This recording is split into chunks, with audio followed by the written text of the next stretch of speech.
കെട്ടിയിട്ടപ്പോഴാണ് ദാമോദരനായത്. സുരഭി എന്ന ഗോമാതാവ് അഭിഷേകം ചെയ്തപ്പോഴാണ് ഗോവിന്ദൻ ആയത്. ഇങ്ങനെ ഓരോരോ പ്രവൃത്തി കൊണ്ടാണ് അദ്ദേഹത്തിന് ഓരോരോ പേരുകൾ കിട്ടിയത്.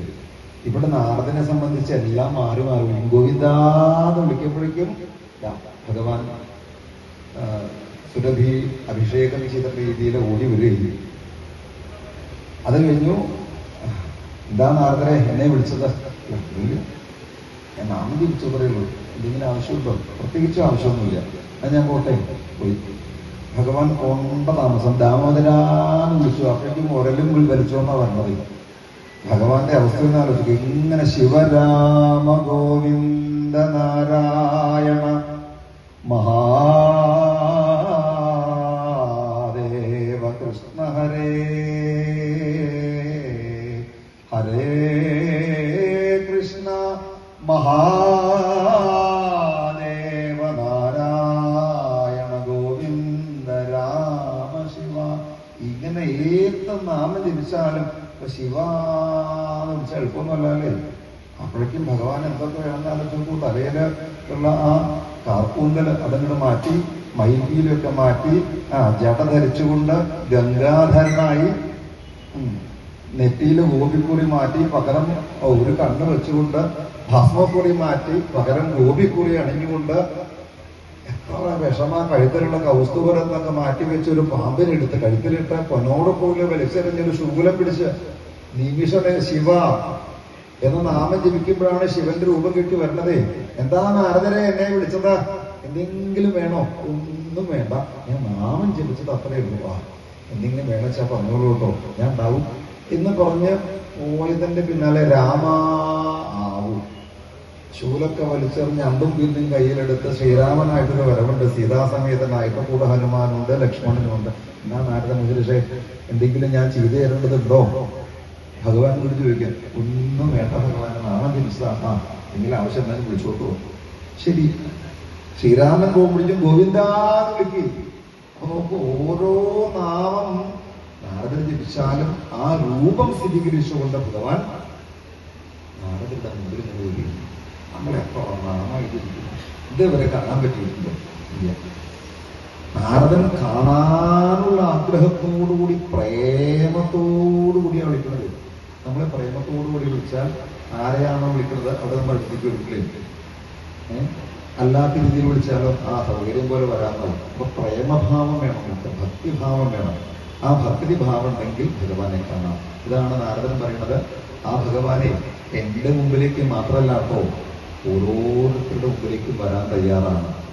ദാരിദ്ര്യത്തിന്റെ ദുഃഖത്തിന്റെ പടുകുഴിയിൽ കിടന്നിരുന്ന എന്നെ ഇന്ന് ഞാൻ വിളിക്കുമ്പോഴേക്കും ഭഗവാൻ ഓടി വരുന്ന രീതിയിൽ, എല്ലാവരും നമസ്കരിക്കുന്ന രീതിയിൽ, അത്രയും ഉയരത്തില് ഇന്ന് ഞാൻ ഇരിക്കുന്നുവെങ്കിൽ, ഞാൻ നാമം ജപിക്കുമ്പോഴേക്കും ഭഗവാൻ എന്റെ മുമ്പിൽ വരുന്നുവെങ്കിൽ, അതൊന്നും എന്റെ കേമത്തമല്ല, അതെല്ലാം ഭഗവാന്റെ അനുഗ്രഹമാണ്, കാരുണ്യമാണ്.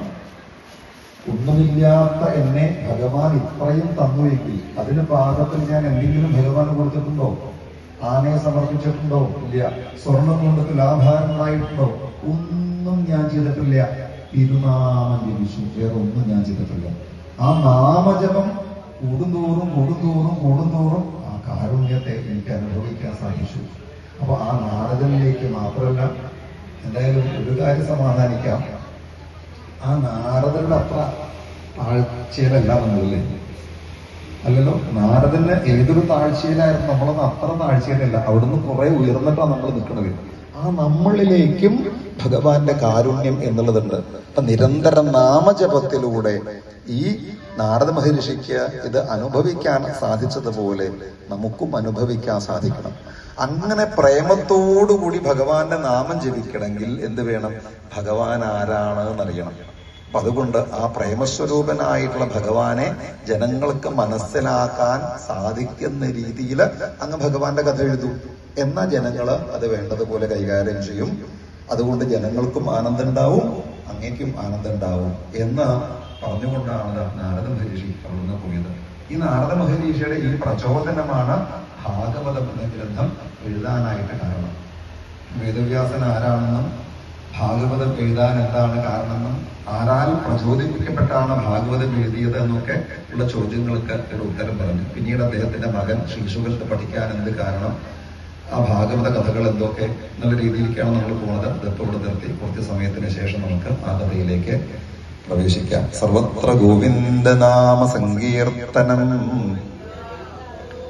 എഴുന്നേറ്റ് പോകുന്നതിന് മുമ്പ് ഒരു കാര്യം, ഇപ്പൊ ഒരു ഇടവേളയുണ്ട്, ഉച്ചയ്ക്കും ഇടവേളയുണ്ടാവും. അപ്പൊ ഇടവേളകൾ എങ്ങനെയാണ് വേണ്ടത് എന്ന് 2 തവണ പറഞ്ഞു കഴിഞ്ഞു ഇല്ലേ.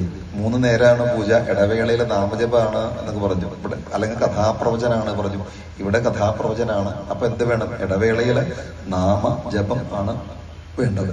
അപ്പോ എല്ലാവരും കൂടി ചായ കഴിക്കാൻ പോകുന്നതിന് പകരമായിട്ട് 1 or 2 ആള് ഇവിടെ നിന്ന് നാമം ജപിക്കുക. അപ്പൊ ആദ്യം പോയവർ കഴിച്ച് ഇവിടെ വന്നാൽ ഇവിടെ ഇരിക്കുന്നവർക്കും പോയി കഴിക്കാനായിട്ട് സാധിക്കും. അങ്ങനെ നാമം ജപിക്കാനുള്ള മനോഭാവം കാണിച്ചാൽ നന്നായി. എല്ലാ ദിക്കിലും അത് പറയാറുണ്ട്, ചില ദിക്കിലൊക്കെ ഉണ്ടാവും. അപ്പൊ ഭഗവാനോട് പ്രേമുണ്ട് ചാൽ ഇനി ഭക്ഷണത്തിനോടാണ് ചെണ്ട് പോക്കുള്ളൂ, വിരോധമില്ല. ഗോവിന്ദ നാമ സങ്കീർത്തനം. ഹരേ രാമ രാമ രാമ ഹരേ ഹരേ, ഹരേ കൃഷ്ണ കൃഷ്ണ കൃഷ്ണ ഹരേ ഹരേ, ഹരേ രാമ രാമ രാമ ഹരേ ഹരേ, ഹരേ കൃഷ്ണ കൃഷ്ണ കൃഷ്ണ ഹരേ ഹരേ, ഹരേ രാമ രാമ രാമ ഹരേ ഹരേ, ഹരേ കൃഷ്ണ കൃഷ്ണ കൃഷ്ണ ഹരേ ഹരേ. എഴുന്നേറ്റ് വരിയായി വന്ന് ഇവിടെ തീർത്ഥം തരുന്നുണ്ട്, പ്രസാദം തരുന്നുണ്ട്, അത് സ്വീകരിക്കുക. നാമം ചൊല്ലിക്കൊണ്ട് പ്രത്യേകം ഓർമ്മിപ്പിക്കട്ടെ.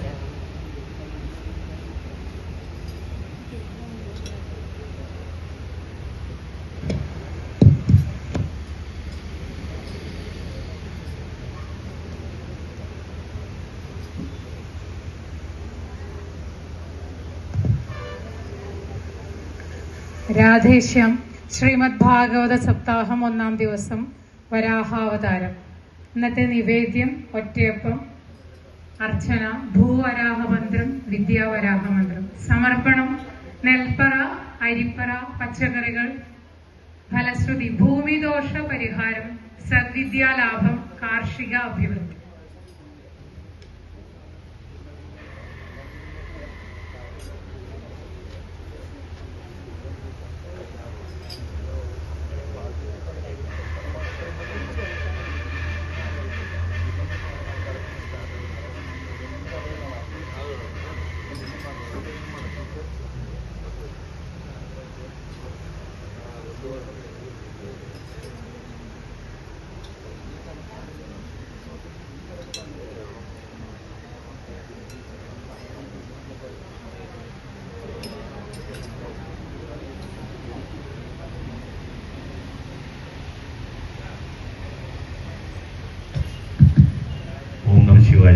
സപ്താഹത്തിൽ പങ്കെടുത്ത എല്ലാ സജ്ജനങ്ങളും ക്ഷേത്രത്തിൻ്റെ വടക്ക് ഭാഗത്ത് പ്രത്യേകം തയ്യാറാക്കിയ പന്തലിൽ രാവിലത്തെ ചായയും പലഹാരവും റെഡിയുണ്ട്. അത് കഴിക്കുവാൻ സൗമ്യം അപേക്ഷിച്ചിട്ടുണ്ട്. ഇന്ന് സപ്താഹം 1-ാം ദിവസം വരാഹാവതാരണമാണ്. വരാഹ അവതാരം വിശേഷ നിവേദ്യം ഒറ്റയപ്പം വഴിപാട് കഴിച്ച് ഭഗവാൻ വിഘ്നേശ്വരൻ്റെ സർവ്വവിധ അനുഗ്രഹത്തിനും മാതൃഭൂതരാകുവാൻ അപേക്ഷിച്ചു കൊടുക്കുന്നു. അതുപോലെ തന്നെ അർച്ചന ചെയ്യുവാൻ താല്പര്യമുള്ളവർക്ക് ഭൂവരാഹമന്ത്ര അർച്ചന, വിദ്യാവരാഹമന്ത്ര അർച്ചന എന്നിവ നടത്താവുന്നതാണ്. 1000 നിശീതികൾ സപ്താഹ വേദിയോട് ചേർന്നുള്ള വടക്ക് ഭാഗത്ത് ഉൾക്കൊണ്ടിൽ നിന്നും വിളിക്കുന്നതാണ്. ഇന്ന് ഭൂമി ദോഷ പരിഹാരത്തിന് അനുയോജ്യമായ വഴിപാടുകൾ നടത്താവുന്നതാണ്. സദ്വിദ്യാലാഭം, കാർഷിക അഭിവൃദ്ധി മുതലായവയ്ക്ക് ഉചിതമായ സമർപ്പണം നടത്തി എല്ലാവർക്കും അനുഗ്രഹിക്കലാവുന്നതാണ്. ഇന്ന് ഭാഗവത സപ്താഹം 1-ാം ദിവസം വരാഹാവതാരമാണ് നടക്കുന്നത്. നിവേദ്യം ഒറ്റയപ്പമാണ് വിശേഷ നിവേദ്യം. നമുക്ക് ഭൂവരാഹമന്ത്ര അർച്ചനയും വിദ്യാവരാഹമന്ത്ര അർച്ചനയും നടത്താവുന്നതാണ്. പിന്നെ നെൽപ്പറ, അരിപ്പറ മുതലായവ സമർപ്പിക്കാം. അതുപോലെ തന്നെ സപ്താഹത്തിലേക്ക് ആവശ്യമായ വിവിധ പലവ്യഞ്ജനങ്ങൾ നെയ്യ്, ശർക്കര മുതലായവയൊക്കെ സമർപ്പിക്കാവുന്നതാണ്. രാവിലത്തെ ചായയ്ക്ക് ശേഷം അത്താഴം തുടരുന്നതായിരിക്കും. ഒറ്റയപ്പം വഴിപാട് നടത്തിയവർക്ക് ഇന്ന് ഉച്ചതിരിഞ്ഞ ഐതിഹ്യ പ്രസാദം ഇതിൽ നിന്ന്